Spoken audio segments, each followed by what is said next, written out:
A Swift Kick in the Ass, episode 18. Welcome to a Swift Kick in the Ass podcast, hosted by lifelong friends Tom Stewart and John Curran. Today's episode is a special feature covering Robert Greene's 48 Laws of Power. Welcome, I'm Tom Stewart. I'm joined with my lifelong friend, John Curran. And today we're continuing our ongoing series of Robert Greene's book, The 48 Laws of Power. Today we're covering Law 12. Use selective honesty and generosity to disarm your victim. John? You have to love it when they call it your victim. The judgment is one sincere and honest move will cover over dozens of dishonest ones. Open-hearted gestures of honesty and generosity bring down the guard of even the most suspicious people. Once your selective honesty opens a hole in their armor, you can deceive and manipulate them at will.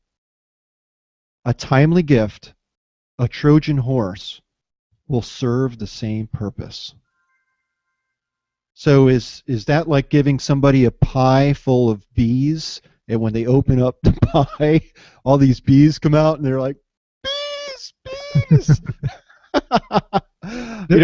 There's a couple things in our society that I can think of where you want to use selective honesty. One of them, and I hope Jennifer's not listening to this. And actually, it's not going to matter because she's a very, very fit woman. But when your wife asks you, "Does this dress make my butt look big?" and you're not going to say, "Yeah, it does make your butt look big." You might say, "It is very well fitting," or "It actually accentuates your curves," but you're never going to say, "Yeah, it's making your ass look fat." You know? I just say, your ass looks kicking, baby. Right. Well, I always tell her she's dynamic anyway, so. But, there's things like that. I mean, I guess you would use selective honesty. I get this in the gym a lot too, where people will come up in you talk about disarm your victim. Right before we roll is when we actually wrestle in jiu-jitsu. The guy you'll get someone sometime, they'll be like, "Oh yeah, my arm is hurt, my left kneecap is hurt, so let's go easy," right? And I've had some back pain. I was like, "All right, we'll go easy." And all of a sudden they're all over you like a maniac, and you're like, "What the hell, man?" And they disarmed me because I'm thinking, okay, I'm going to go a little bit lighter and softer, and they take advantage of the situation and try to manhandle me. Yeah, and I think that's the penalty that you pay for that selective honesty or selective dishonesty in that case, because don't you want to fight harder when somebody tells you, "Hey, you know what? Let's go easy today," and then they do exactly the opposite of what they said they were going to do. I mean, then you really want to kick their ass. It happens all the time too. Yeah. Mainly a lot of times with like younger guys. I think it's the old man mentality, or they think, "Oh, this is an old guy, he's going to be easy," and then they're a little surprised, and they like there's an ego thing. Yeah, I've been sick for the last couple of weeks, and you haven't been training as hard. And it's like, okay, I'm 47 years old, have a pot belly, and I'm twice your age. Okay. And I think this is the law that is great because it directly goes along with our names. You get a swift kick in the ass when you obey this law. This chapter had me thinking about a book I read a few years ago. I even forget what the name is, but it talked about how trust is the foundation of all relationships. And the most easiest way to think about it is when you're with someone that you trust, you're very open, your guard is down, you can talk about anything, and that person also understands you. There's a direct flow of communication that's just, and it's open. The valve of communication, if there is such a thing, is open wide.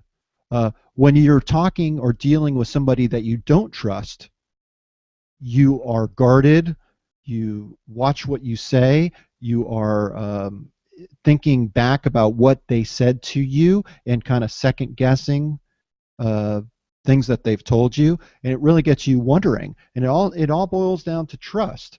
So, like Tom said in the fight, uh, you know, you're trusting your opponent is telling the truth and that they're not hurt.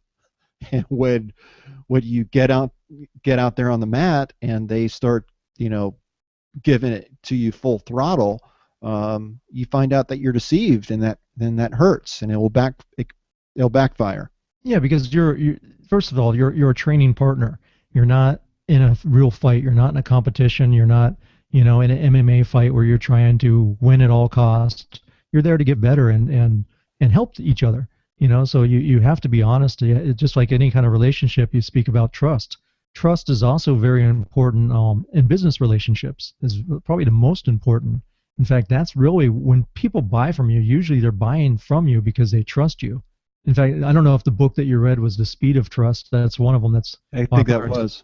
And Stephen Covey speaks a lot about. I think that's his eighth habit, I believe, from the creator of the Seven Habits book of highly effective people. I think the eighth habit is on trust.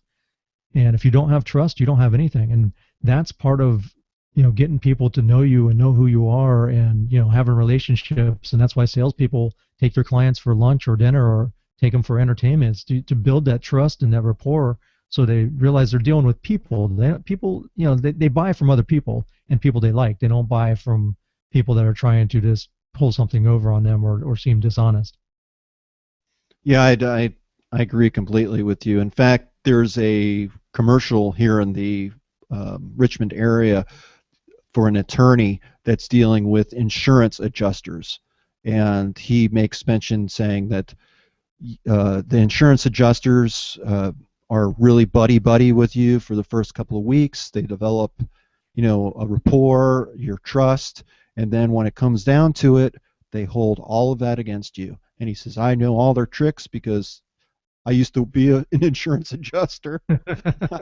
And he's not going to let them get away with that. So I think it's true in all facets of life, really, whether it's your personal relationships or work, or just meeting someone out on the street. Trust is really the foundation of all relationships. Yeah, they mentioned in a book in China, they talk about giving before taking. That's I guess a famous philosophy in China. And when I was thinking about it, I was like, that's really what's happening on the internet right now. When you see all these free ebooks and free reports, and we even have a free tool on swiftkickinass.com in exchange for your email. Because usually what happens right now, we're just trying to build a relationship with our listeners. But what happens usually is people have something to sell, and they're trying to build a relationship through email to get the people to trust them. And then periodically they'll say, hey, here's an offer, or here's an affiliate offer of someone I'm doing some business with, and I think it might really help you. But that's what it's all built on. It's almost funny now because everywhere you go, it's like, I got this free ebook, and ebooks their value has decreased. It's not like you have like a real book that's just been changed into a PDF. Now half the time it's, they're more special reports, or not even that. They're like something that my 11-year-old would turn into his teacher when he's feeling kind of lazy. As I think about it, Tom, the commercial has evolved. I mean, and I tell my kids this all the time when they see something on TV, and of course they're saying, "Buy it, Daddy. It's only $19.95. What are installments?" 6 easy installments. Yeah. You brought that up because I was just talking to my son Hunter the other day because we were watching one. It looked like the George Foreman grill, but it had 3 easy installments of like $69.95, and I'm like, wow, that's pretty expensive for a damn George Foreman grill. But it wasn't that one. It was like a knockoff of it. And it's funny because every time I see those kind of commercials, he's become so attuned to it because we talk about it and discuss it that he knows all their tricks. And he'll say, yeah, just 3 easy installments. He mocks it. It's hilarious. And that's what's so great about these laws, and knowing these laws inside and out, is that you can identify them when you're faced with them, so you're not taken advantage of. I used one of them.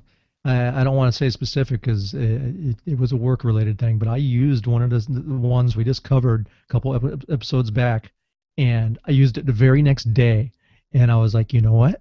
And it was the don't argue.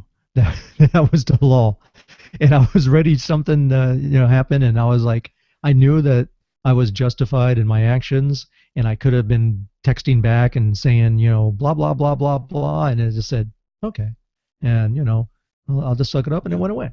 But my first reaction was to fight, and it was better that I did not. Yeah, and that's what's so great about understanding these laws. You talked about Hunter watching commercials and picking that out. I've been telling my kids for years and years, commercials are there to sell you something. It's not to help you out. It's to sell you something. They have a product. I remember back when we were kids, and they had all the different toy commercials, and man, those toys looked fantastic. I mean, GI Joe had the Kung Fu grip, and this action figure would do this and that, and they do everything but clean your room. And when you finally got that product, I was often disappointed because it really wasn't that big of a deal they're just marketing to you and catering. But I I think we both got those. You mentioned that because the back of the comic books had the on the back of every single book there was either Romans or Army Men, and I want to say that yeah, you ordered the Army Men and I ordered the Romans, and they were you were supposed to get like I don't know, like 100 guys, and they were all posing different poses, and like mine came with catapults, and I think yours had like you know Gatling guns or tanks or something like that. And you think, wow, I mean, they're going to be like army men. Even if it's army men, it would have been cool because it was something different. However, when you got them, they were flat, almost like a model, like yeah, they were attached to the thing. I don't know if you remember that, but you I you had to remember peel them. them off the frame, and you're like, they're flat. They were like on little bases, but they were like the cheapest figures you could possibly imagine. And I was so disappointed because on the back of it was an illustrated drawing, so it looked really cool. I was like, man, I'm gonna get all these Romans, and they're gonna be and different teams and different colors. But it was just, I remember they were yellow. I think that was it. They were just all yellow, and I was like, this sucks. Thanks for bringing up that disappointment now. It's fresh in my mind now, and I remember it like it was yesterday and how disappointing that was. Thanks a lot, Tom. I'm just I'm we, just kidding. I think we melted them after that. Yeah, we probably took some firecrackers We were little pyromaniacs. and blew them up. But a few minutes ago, I talked about the evolution of commercials, and it is just intertwined these days in mass media. If you look at some of these TV shows, now that we bring it up, maybe you'll pick it up even more. Um, they're selling products. I mean, there's something as product placement. We're all familiar with Mm. your favorite actor, drinking a can of Coke.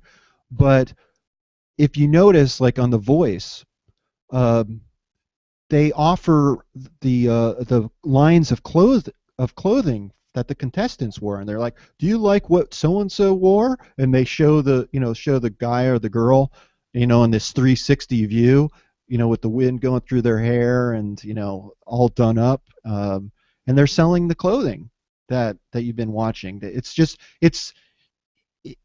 not it's right there out in the open. They're not even trying to hide it, but I think we just become immune to it. We I'm I'm going to give you two examples that are very pronounced. One of them was on WB, where every time they gave an episode of Buffy the Vampire Killer or something like that, or Slayer, and or Smallville or something like that, they would always play top kind of pop music in it along it, like Right. throughout the episode, and at the end they would say, "Hey, if you like this, check out so and so's album on whatever they were promoting." And so they actually showed the albums at the end and where you could buy that song. Yeah. And and now The Walking Dead, if you ever notice, they always drive that little piece of crap car, but it's like a brand new car. It's like a little four-cylinder car, and they all hop in it. It's always the same little car, and it's I don't know if it's a Prius or something. I forget who's sponsoring them, but it's a brand new car. I'm like, wait a second, if how could it be a brand new car if the apocalypse happened like at least a year ago? and here they are driving around a brand new car. And how do they have But fresh gas? I mean, yeah, I have a real problem with that. The zombies, I have no problem. The voice does the same thing with the music. The songs that the contestants sing, and and turn the chairs with, are also offered at the end of the show. They say, "Oh, go to iTunes if you want to download the song that they auditioned with." yeah, and I you'll think it's see brilliant. It's some of the shows you'll see them drinking a Diet Coke. I mean, it used to be when we were kids. If you remember all the movies, if they had anything that was like a beer or a soda, it was like some generic mock-up, and like they couldn't use the real one in there because right. they didn't have permission, so they always had to use these generic ones. But somewhere someone in marketing got the brilliant idea for product placement and was like, you know what? Why don't we go to Coca-Cola and say, hey, we'll use your product in our movie, and it'll be like a subliminal commercial, and people won't even realize that that they're using their favorite actor is drinking your product, and it's a win-win for both of us. And I think it really does. I mean, this law really does apply in that way. They're using selective honesty and generosity to disarm their victim. I mean, they're offering, free downloads. Um, they're offering you an opportunity to, wear what the contestants are wearing. So, they're selling products, but it's really hidden. It's not there in the open. True. Um, Observance of the law. Inside the book, The Observance of the Law, they always give a little story that shows you either the observance or the transgression or reversal of the law. Well, in the observance, there's this guy named Count Victor Lustwig, and what this guy was, he was a con man. He spoke multiple languages. He was very, very slick and polished, very slick and polished. So what he did is he decided to go to the famous gangster Al Capone, and if you're gonna try to con Capone, man, you got to have some cojones, right? So he goes into Capone, and he says, "Can I borrow $50,000? And within a couple months, I'm gonna double it for you. You don't have to do anything. I promise this will be one of the easiest deals you've ever made." So Al Capone like looks at the guy and he's like, he knows if he's wrong, that he's gonna be you know swimming with the fishes. So he's like, all right, I tell you what, I like your presentation. I'm gonna take a chance on you. I'm gonna loan you $50,000. So Lustwig, the con man he is, he just took the money and he put it in a bank safe deposit. Went away for a couple months. I think he went to New York, did some other shady deals, came back to Capone, pulled all the money out, and brought it to him and said, "Sir, I'm so sorry. I'm really, really, really sorry, but the deal did not work out as I had planned. I apologize sincerely." So, Capone's looking at him like, "All right, boys, we get the concrete shoes out. This guy's going to be, swimming with the fish, and I just lost 50 grand." But to his surprise, he pulled back all the money and he pulled out of his pocket and goes, "Here's your $50,000. He chewed a penny, and I'm sorry it didn't work out. Maybe in the future we could work together, but I sincerely apologize. It did not work out, and I didn't want to, you know, tell you something that was not true." And Capone, being so, he's surrounded by sharks all the time. You talk about the person that's in power.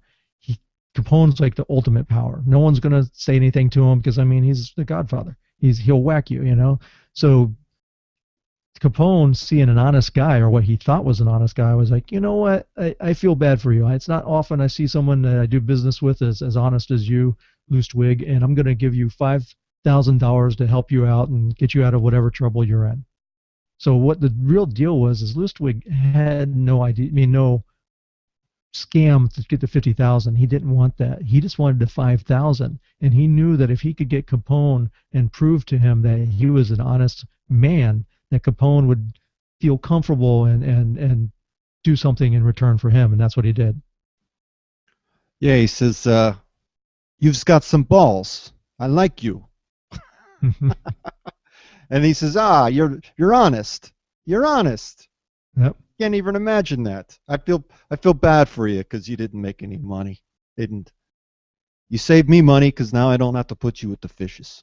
Yeah, I tell you, one of my bosses was an Italian guy, and his dad was in the mafia, and loyalty and honesty. That's why he kept me. Wherever he went, he always brought me along because he knew he could trust me. I remember one day he told me, he goes, you know what, you're you're so loyal that I bet if I asked you to crap in your pants right now, you would. I wouldn't. I gave that impression that I would. And to this day, I mean, he called me not long ago asking if I wanted to work for him again. I politely declined just because of his location, but something like that, you build up trust and loyalty in that environment when he came from the old country, and when he saw someone that was loyal, they keep you. Yeah, I mean, loyalty these days is just, I think, gone in a lot of places. I remember back when I was in grad school that our teacher said, well, if you're if you have more than two jobs, you know, in your career, you've done something wrong. But now there is no loyalty these days to companies, it seems. I've been with my company for 15 years, and there are a number of people with more years than me, but it seems that doesn't seem to be the case. It seems to be less and less people that are loyal to their companies, and they just go from one place to another, um, wherever they're needed. Yeah, I mean, you have to. I kind of respect and admire that whole the way the mafia and organized crime runs things. Yeah, there's a lot of sharks, and there's all kinds of backstabbing. However, there is a certain loyalty and a certain respect that they take care of their own. And as long as you play a part of the game, and you stay loyal to them, I think they'll take care of you. And as far as honesty is concerned, I think they are very upfront and honest with how they will handle things if you screw them over. Right, you get whacked. Yeah, yeah, Joey, take him out back. Teach him a lesson. yeah. So have we covered I everything? think we've beat this like the dead horse, like you mentioned. That sounds like a sound effect. That is John. That's not a sound effect. You've been practicing that, man. Do a donkey too. I do. It's I what's do kicking many different ass. sound effects. Thanks for listening. Please rate us in iTunes and check out the next episode. We'll talk to you later. Thank you for listening to a Swift Kick in the Ass podcast. We hope you enjoyed today's content, and we ask you to please leave us a review in iTunes. Also, head over to aswiftkickintheass.com to get a free copy of the Simple Spending Tool.